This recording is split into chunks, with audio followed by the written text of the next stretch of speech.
Financial markets పై పట్టు సాధించాలనుకునే వాళ్ళు Revanth conduct చేసే వెబినార్ కోసం ఈ నెంబర్ కి కాల్ చేయండి. నమస్తే, వెల్కమ్ టు సుమన్ టీవీ. నేను విష్ణు. ప్రస్తుతంతో పాటు ఎస్బీఐ లైఫ్ నుంచి టెరిటరీ మేనేజర్ సుధాకర్ గారు ఉన్నారు. వారితో మాట్లాడదాం. సార్ నమస్తే. సార్ సుధాకర్ గారు. నమస్తే విష్ణు గారు.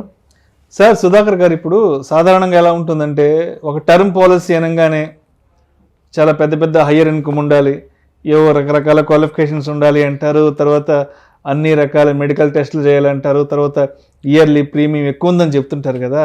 ఇదన్నీ రెగ్యులర్గా వినేదే. కానీ ఎస్బీఐ లైఫ్ నుంచి చాలా తక్కువ ప్రీమియంతో ఉండే టర్మ్ ఇన్సూరెన్స్ పాలసీస్ ఉన్నాయంటారు. ఎందుకంటే అందరూ వేలకు వేలు పెట్టలేరు, అందరికీ పెద్ద పెద్ద ఇన్కమ్లు ఉండవు. కాబట్టి చిన్న చిన్న ఉద్యోగాలు చేసేవాళ్ళు, అదేవిధంగా చిన్న చిన్న వ్యాపారాలు చేసుకునే వాళ్ళు, అటువంటి వాళ్ళకి తక్కువ ప్రీమియంతో ఉన్న టర్మ్ పాలసీలు ఏమున్నాయంటారు ఎస్బీఐ లైఫ్ నుంచి?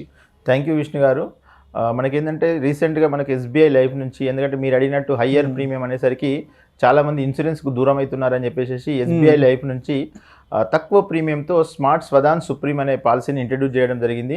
ఇది చాలా ఆదరణ పొందింది. గత 6 months నుంచి బాగా చాలా మంది తీసుకోవడానికి అవకాశం ఉంది. నేను ఒక చిన్న థింగ్ చెప్తాను సార్. ఇక్కడ ఏంటంటే మనం రెగ్యులర్గా ఎయిర్పోర్ట్కి వెళ్తాం సార్. ఎయిర్పోర్ట్కి వెళ్ళినప్పుడు మనం ఇక్కడ ఇంటి దగ్గర పికప్ చేసుకొని ఈ క్యాబ్ డ్రైవరు ఎయిర్పోర్ట్లో పికప్ చేస్తూ మనం చూసుకొని మళ్ళీ మనము మన చెక్ ఇన్ కాడికి వెళ్ళిపోతుంటాం. సడన్గా మీకు ఒక ఫోన్ కాల్ వచ్చింది, లైక్ ఊబరో లేకపోతే ఓలా నుంచి ఫోన్ కాల్ వచ్చింది. సార్ ఇక్కడ మీ ఇన్వాయిస్ మేము ఇక్కడ లక్కీ డ్రాప్ తీస్తే మీరు లక్కీగా మీ ఇన్వాయిస్ పిక్ అయింది, అందులో నుంచి మీరు ఎలిజిబుల్ అయ్యారు, మీరు ఏదైతే అమౌంట్ పే చేశారో క్యాబ్ ఖర్చులు అవి మీకు రిటర్న్ వచ్చినాయి అనగానే మీరు ఎంత ఎగ్జైటింగ్గా ఫీల్ అవుతారు సార్. అంటే ఇక్కడ ఏంటంటే మన డబ్బులు మనకు వస్తున్నాయి అనేసరికి చాలా ఎగ్జైటింగ్గా ఫీల్ అవుతాం. అంటే నేను ఒక ఫ్రీగా వచ్చిన దట్టు లక్కీ డ్రాల్ వచ్చింది అనేసరికి ఇంకా ఎగ్జైటింగ్ ఉంటుంది.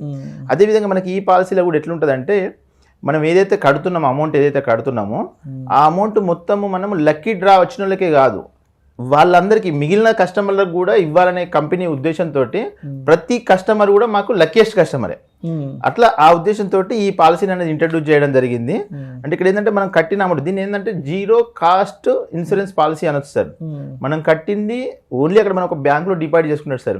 ఇంకా సింపుల్గా చెప్పాలంటే ఒక గల్లగురికి ఉంటుంది సార్. మనం ఏంటంటే చిన్నప్పుడు డబ్బులు దాచుకునే వాళ్ళం.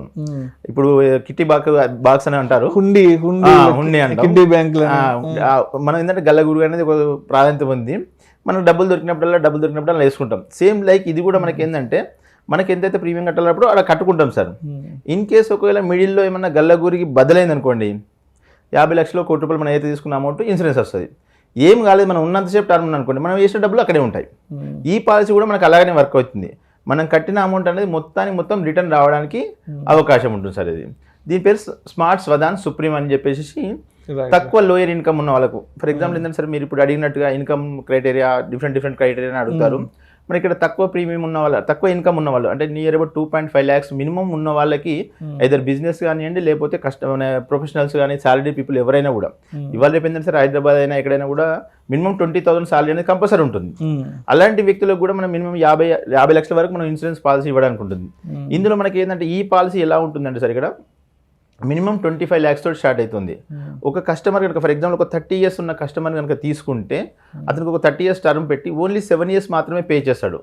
7 yearsలో ఇయర్లీ 30,000 29,000 అండ్ ఆడ్ వస్తుంది. 29,000 30,000 అనుకుంటే 30,000 పే చేస్తే అతని ఫ్యామిలీకి అనేది 50 లక్షల ఇన్సూరెన్స్ కవర్ అనేది ఉంటుంది. అతనికి 50 లక్షల ఇన్సూరెన్స్ కవర్ 30 years వరకు ఉంటుంది. 7 years పే చేస్తాడు. ఈ 7 years పే చేసి 30 years వరకు కూడా అతను లైవ్ ఉన్నాడంటే అతను కట్టిన 2,10,000 రూపాయలు మళ్ళీ అతనికి రిటర్న్ ఇవ్వడం జరుగుతుంది. అంటే ఇక్కడ ఏంటంటే జస్ట్ మన బ్యాంక్లో సేవింగ్ సార్. ఇప్పుడు ఎవరి బ్యాంక్ అకౌంట్లోనైనా మినిమం 10,000 నుంచి 20,000 రూపాయలు ఖచ్చితంగా ఉంటాయి.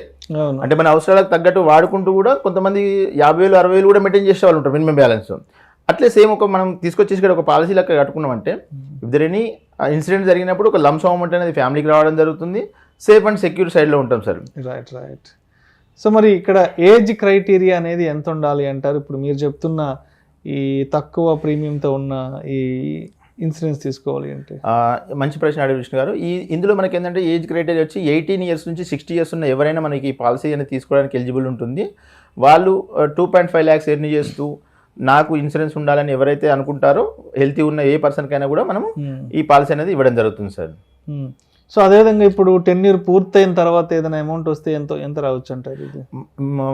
మనం ఇప్పుడు ఏదైతే అనుకున్నాం కదా సార్, ఇప్పుడు ఏంటంటే ఎయిర్పోర్ట్కి వెళ్ళగానే మనకు ఒక లక్కీ ట్రిప్ జరిగింది, తర్వాత మన డబ్బులు మనకి ఇస్తే మనం ఎంతైతే హ్యాపీగా ఫీల్ అవుతున్నామో, టర్మ్ పూర్తి కాగానే మనం ఏదైతే అమౌంట్ పే చేశామో ఆ సేమ్ అమౌంట్ అనేది మనకు కంపెనీ అనేది రీఫండ్ చేస్తుంది సార్ టర్మ్ అయిపోయిన తర్వాత. Okay, right. అదేవిధంగా మోడ్ ఆఫ్ పేమెంట్ అనేది ఏ విధంగా ఉండాలి?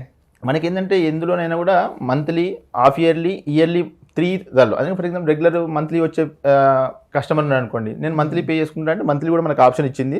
లేదు 6 monthsకి ఒకసారి పే చేసుకుంటా అంటే 6 monthsకి ఇచ్చింది. ఇయర్లీ పే చేసుకుంటా అంటే ఇయర్లీ కూడా దే కెన్ పే సార్. లేదు నేను మొత్తం ఒకటిసారి పే చేస్తాను కూడా లంసమ్ అమౌంట్ కూడా పే చేసుకోవచ్చు వాళ్ళు. రైట్. సో మరి దీంట్లో ట్యాక్స్ బెనిఫిట్స్ ఏ విధంగా ఉంటాయంటారు? ఇందులో మనకు సెక్షన్ 80C కింద ఎవరైతే మనం అమౌంట్ పే చేస్తున్న టైంలో, ఆ టైంలో వాళ్ళు సెక్షన్ 80C కింద ఇన్కమ్ ట్యాక్స్ రిటర్న్స్ ఫైల్ చేసే టైంలో ఇది మనకు రిసిప్ట్ చూపించేసేసి వాళ్ళు ఇన్కమ్ ట్యాక్స్ నుంచి రిబేట్ లాగా తీసుకోవచ్చు. దాంతో పాటుగా మనకి ఏంటంటే వచ్చే అమౌంట్, ఫర్ ఎగ్జాంపుల్ ఒక మనకు క్లెయిమ్ అమౌంట్ కానీ, లేదంటే మనం ఏదైతే కట్టిన అమౌంట్ మనకు రీఫండ్ వచ్చిన టైంలో కూడా ఆ అమౌంట్ కూడా మనం రూపాయి ట్యాక్స్ కట్టాల్సిన అవసరం ఉండదు సార్ ఇది. సో ఇప్పుడు మరి మెడికల్ టెస్ట్ల విషయానికి వస్తే ఏంటి, ఇక్కడ ఉన్న ప్రాసెస్ ఏంటి మెడికల్ టెస్ట్లు?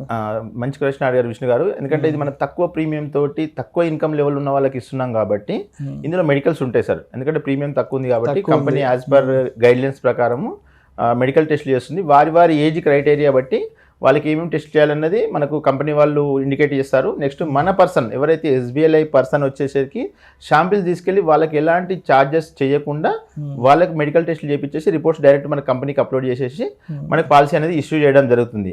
ఇన్ కేస్ కనుక ఒకవేళ మెడికల్ టెస్ట్లో మనకి ఏమైనా ప్రాబ్లం ఉందని తేలితే వాళ్ళు కట్టిన అమౌంట్ను రూపాయి కట్ చేయకుండా వాళ్ళు మొత్తం ఏదైతే కట్టిన అమౌంట్ ఉందో మొత్తం వాళ్ళకి రీఫండ్ చేయడం జరుగుతుంది. ఒకవేళ పాలసీ ఇష్యూ చేయలేని సందర్భంలో మళ్ళీ వాళ్ళ అమౌంట్ వాళ్ళకి రీఫండ్ చేయడం జరుగుతుంది. ఎలాంటి ఛార్జెస్ తీసుకోవాలి, మెడికల్ టెస్ట్ చేసినా అని చెప్పి కొంత అమౌంట్ తగ్గించుకోవడం అనేది జరగదు ఇందులో. సో ఇప్పుడు పాలసీకి సంబంధించిన ప్రీమియం కొన్నాళ్ళ పాటు కట్టి తర్వాత ఆపేస్తే అప్పుడు ఎలా ఉంటాయి ప్రొసీడింగ్స్?